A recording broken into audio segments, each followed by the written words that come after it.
ভাইরা আমার, আসেন আমরা ইমানদারদের চরিত্র এবং লক্ষণটা চিহ্নটা আমরা দেখে যাই, এর সাথে আমরা ম্যাচিং করে নিই জীবনকে। কি করি জোরে কর? ওয়াল মুমিনুনা বলেন, ওয়াল মুমিনুনা ওয়াল মুমিনাত, ইমানদার পুরুষ এবং ইমানদার নারী বাদুহুম আউলিয়াউ বাদ, একজন আরেকজনের জন্য ওলি আউলিয়া।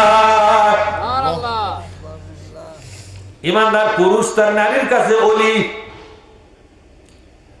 আর নারীটা তার পুরুষের কাছে ওলি। আচ্ছা, ওলি আউলিয়া কোনদিন বিড়ি খায়? কোন ওলি যদি বিড়ি খায় ওই শালাককে ওলি করবে? না খায়। কে ওলি মানে বিড়ি খায়, ওলি আউলিয়া কথা ঠিক না? ইমানদার নারী এবং ইমানদার পুরুষ একে অপরের সহযোগী, একে অপর একসাথে হাতে হাত মিলিয়া কাঁধে কাঁধ মিলিয়া কাজ করতে হবে। এক নম্বর শর্ত দিয়েছেন কে? দেখেন, বাদুহুম, বলেন আমার সাথে, বাদুহুম আউলিয়াউ বাদ, একজন আরেকজনের পাশাপাশি তারা ঐক্যবদ্ধ হয়ে একটা কাজ করবে। নিম্ন বর্ণিত কিছু কাজ করে দিতে হবে। নিচের কাজগুলো যদি করে, আল্লাহ বলেছেন তারা ইমানদার, সত্যিকার ইমানদার। তারা হলে এরা ভোকাস মার্কা ইমানদার। আমরা অরিজিনাল ইমানদার হবেন না ভোকাস মার্কা হবেন? দেখি অরিজিনাল কারা কারা হবেন। অরিজিনাল আল্লাহ তুমি একটা ছবি তুলে নাও, পরকালে যেন এটা দেখা যায়। কেউ তোমার ইংরেজ জমি মনে অর্ধেক ভোকাস হবে, অর্ধেক ইমানদার হবে। কি সালাক ইংরেজ তুলে পারবে দেখি, হাঁটু করে তুলছে রে, একটু হাত তুলে ঘুষি মারার মতো কর তো, আল কোরআনের আলো, আল হাদিসের আলো, তোমার নেতা আমার নেতা, নবী ছাড়া কোন নেতা, নবী ছাড়া কোন নেতা।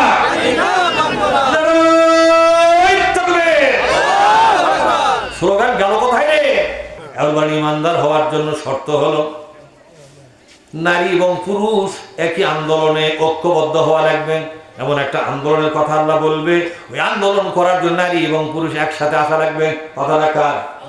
অনেক লোক বলে হুজুর পুরুষ মানুষ না আন্দোলন করবে, মহিলাদেরকে করা লাগবে। ওরা দলিল খুঁজে পায় না। আল্লাহ বলেছেন, এই দলিলটা দিয়েছেন কে? এরপর আল্লাহ তাআলা বলছেন ইয়ামুরুনা বিল মারুফ, বলেন এক নম্বর কি? ইয়ামুরুনা বিল মারুফ, বলেন এক নম্বর ইয়ামুরুনা বিল মারুফ। এক নম্বর কাজ, নারী পুরুষ একত্র হইয়া আল্লাহর কোরআনকে সরকারি ক্ষমতায় নিয়ে যাওয়ার জন্য উঠে পড়ে লাগা বলবে। তাহলে এই আন্দোলন কি শুধু পুরুষের? কোরআন শরীফ পড়ে কি দেখা গেল শুধু পুরুষের? না সমান সমান মহিলারও? বিশ্বনবী পুরুষ সাহাবারা আন্দোলন করেছেন, মহিলারা কি বসেছিল? মহিলা সাহাবারা মহিলাদের অঙ্গনে কাজ করেছেন, পুরুষের সাহাবা পুরুষের অঙ্গনে কাজ করেছেন, একই সাথে কাজ করেছেন। ওয়ায়ানহাউনা আনিল মুনকার, বলেন ওয়ায়ানহাউনা আনিল মুনকার। দুই নম্বর কাজ হলো এই দেশে যেখানে যেখানে মানুষের বানানো রীতি রেওয়াজ, নীতি পদ্ধতি, মানুষের তৈরি করা রাজনীতি, অর্থনীতি, সমাজনীতি, মানুষের তৈরি করা সংবিধান, আইন, আদালত যেখানে কায়েম আছে, এগুলোকে বিদায় করার জন্য নারী পুরুষ উঠে পড়ে লাগবে। ফায়সালা কার? এই আন্দোলন পরিচালনা শুধু পুরুষের কাম নয়, নারী পুরুষ সবাই মিলে এই কাজটা করতে হবে।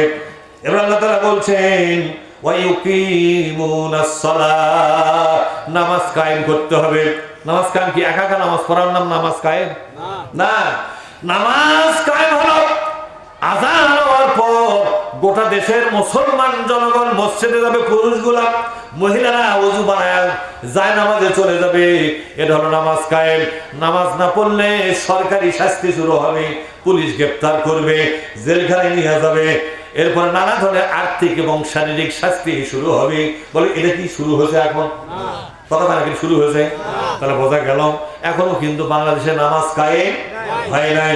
নামাজ কায়েমের মানে হলো নামাজ পড়লে ভালো, নামাজ না পড়লে কোরবান মিস নাই। নামাজ না পড়লে কোরবান মিস নাই। নামাজ না পড়লে রাস্তার উপর ধরে ওটি 15-20টা পিঠোত বাড়ি মারা লাগবে। এ বাড়ি কি আমি মারবো? কে মারবে? সরকার। যখন কে মারবে? ইমাম মুয়াজ্জিন কিন্তু মারবে না। কে মারবে? ওই যে সরকারি লোক ঘুরে মারবেন। আজান হচ্ছে যে মুসলমান দোকানে বসে আছে, আড্ডা বসে আছে, চাষতে বসে আছে, কুশা কোবা কি ফাটা গেলে এক 4-3-4টা বাড়ি মারা ফেলে আর 20টা 400 লোক থাকবে, বরং 4 দোকানদার তাইও দৌড়াবে যে কি বাড়ি রে, কি রে কথা ঠিক না ঠিক? নামাজ কায়েম দেখেছো? এটা নামাজ কায়েম হয়নি, নামাজ গরজ, এটা ফরজ এখনো। মন চাইলে নামাজ পড়ে, মন চাইলে নামাজ পড়ে না, এটা নামাজ কায়েম নয়।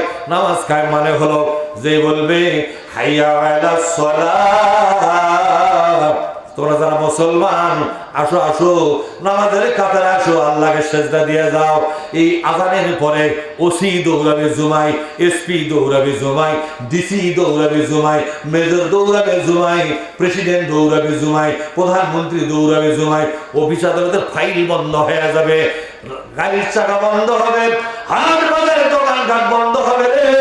এইভাবে করে আজানের সাথে সাথে সবাই দৌড়াবে দোকান ছেড়ে, হাট ছেড়ে, ঘাট ছেড়ে, মাঠ ছেড়ে, পুরুষগুলো জুমা ঘরের মধ্যে যাবে। এক জায়গায় যদি ঠিক মতো কোরবান যায়, আর এক জায়গার লোকেরা মসজিদে 12টার সময় খারাপ হবে, হবে না? তা বলবেন আজান দিবেন না, তখন মসজিদ করবে কেবল না 12টা বাজে, তোমার তো খালি 12টাই বাজে, আমার করতে মুখে 13টা বেজে গেছে, কথা ঠিক না? ও সব কোরবান শুরু হয়ে গেছে, আর তুমি জুয়ে দাও, সোরানি দাও, আমি জুয়া খুলি, তোমার পরে গেলেও হবে, কথা ঠিক না? কোরবানের চাইতে বড় ওষুধ আর পৃথিবীতে ইসলামের এটা বিধান। এর কার বিধান? অনেক খারাপ লোক আছে এই বিধান তারা চায় না, ওরা চায় জীবন দেবো তাও নামাজ পড়বো না। কিন্তু এইভাবে কোরবান শুরু হলে তো নামাজ পড়া ছাড়া কোনো উপায় নাই। ইসলাম যেদিন কায়েম হবে, সরকারি প্রশাসন দিয়া, মিলিটারি দিয়া, পুলিশ দিয়া, র্যাব দিয়া, বিজেপি দিয়া, চৌকিদার দিয়া, কত কি দেয়, চৌকিদার দিয়া পুরা বাহিনীকে আমরা কাজে লাগায়া সেদিন আমরা নামাজ কায়েম করব। সেদিন বেনামাজির গোষ্ঠী সেদিন টের পাবা নামাজ কায়েম কারে বলা হয়, বাটাম ফাটা করব সেদিন আমাদের কি বাটাম ফাটা করবো আমরা। খারাপ লাগতেছে? তোমাকে তো খারাপ লাগবে না, তোমরা নামাজ পড়ো, তারা পড়া উল্লেখ করছে সালা এই ইসলাম কায়েম করবি দেওয়া যায়, ঠিক না? ওরা যতই করবার দেবে না, কিন্তু আমরা মৌলবীর গোষ্ঠী আমরাও আর ছাড়বো না, কথা ঠিক না? ঠিক। এর বাংলা তারা বলছেন, তাহলে নামাজ কায়েম বুঝতে পারছেন? সুদের অর্থনীতিকে কবরস্থ করে দাও জানাজা ছাড়া। কি ছাড়া? জানাজা ছাড়া কুত্তা বলে যেমন পুঁতে রাখা হয়, সুদের অর্থনীতিকে মাটির তলে পুঁতে ফেলে দাও। যাকাতের অর্থনীতি তোমরা কায়েম করো, নারী এবং পুরুষ উভয় ধর্মে এই কাজটা করতে হবে, এই অর্থনীতি কায়েম হবে কোরআন যখন ক্ষমতায় যাবে। আল্লাহ এখানে নারী পুরুষকে কি দায়িত্ব দিচ্ছে? তোমাদের নামাজ পড়ার পাশাপাশি এবার আল্লাহর কোরআনের অর্থনীতিকে কায়েম করতে হবে। তারপর আল্লাহ বলছেন আল্লাহ আরো যে বিধানগুলো দিয়েছেন, নবী পাক সাল্লাল্লাহু আলাইহি ওয়াসাল্লাম যে বিধানগুলো পেশ করেছেন, ওই বিধানগুলোকে মাথা পেতে নাও, গ্রহণ করো। নিজেরা কোরআনের ধারক হও, বাহক হও, নিজেরা বিশ্ব নবীর সুন্নাতের ধারক হও এবং বাহক হও। এইভাবে নিজেকে একজন পবিত্র, পরিপূর্ণ, কামেল মুসলমান বানাও। কার কথা? আল্লাহ তাআলা বলছেন ওলা এই কটা কাজ যদি কেউ করে, এই কটা কাজ যদি নারী পুরুষ একত্র হয়ে করে, উলাইকা সায়ারহামুহুমুল্লাহ, এদেরকে আল্লাহ পাক রহমত নাযিল করে দিবে। শুধু তাই নয়, ইন্নাল্লাহ আজিজুন হাকীম, আল্লাহ মহাপরাক্রমশালী। ওয়াদাল্লাহুল মুমিনিনা ওয়াল মুমিনাতি জান্নাত, আল্লাহু আকবার। এই জাতের মুমিন নারী এবং পুরুষ, বলে এই জাতের মুমিন নারী এবং পুরুষ, তাদের জন্য আল্লাহ ওয়াদা করেছে এদেরকে অবশ্যই আল্লাহ জান্নাত দিয়ে দিবেন। তাজরি মিন তাহতিহাল আনহার, যে জান্নাতের তলা দিয়া ঝর্ণা সমূহ প্রবাহিত হবে। খালিদিনা ফিহা, চিরকাল থাকবে জান্নাতে, আর বের হওয়া লাগবে না। ও মাসাকিনা তাইয়্যিবাতান, আর একটা পবিত্র বাড়ি তাদের তৈরি হবে, রাজবাড়ি। কি বাড়ি বলে? জান্নাতের ভিতরে এই ইমানদার নারীদের জন্য এবং পুরুষদের জন্য আল্লাহ রাজবাড়ি দিবেন জান্নাতের ভিতরে। কার ভিতরে? জান্নাতের ভিতরে। ফি জান্নাতিন আদন, জান্নাতে আদন নামক জান্নাত তাদেরকে দেওয়া হবে। ওয়ারিদওয়ানুম মিনাল্লাহি আকবার, সবচেয়ে বড় পুরস্কার। আল্লাহ ডাক দিয়ে বলবে, রে জান্নাতীরা, আজকে আমি আল্লাহ হয়ে বলতেছি, যেগুলো কাজ তোমরা নারী পুরুষ একত্র হয়ে করে দুনিয়া ছেড়ে আজকে জান্নাতে এসেছো, আমি আল্লাহ চিরকালের জন্য তোমাদের উপর খুশি হয়ে গেলাম। সুবহানাল্লাহ বলবে না? বলেন সুবহানাল্লাহ। আমি আল্লাহ তোমাদের খুশি হলাম। আকবার, সবচেয়ে বড় খুশি আমি আল্লাহ তোমাদের উপর হলাম, যেহেতু তোমরা একত্র হইয়া হাতে হাত মিলিয়া কাঁধে কাঁধ মিলিয়া সবাই মিলা আমার কোরআনকে বিজয়ী করার আন্দোলন করে দুনিয়া থেকে এসেছ। সেই জন্য আমি তোমাদেরকে জান্নাত দিলাম, পাশাপাশি তোমাদের জন্য আমি সন্তুষ্ট হয়ে গেলাম। যালিকা হুয়াল ফাউজুল আযীম, এটা হলো তোমাদের জন্য বড় সফলতা।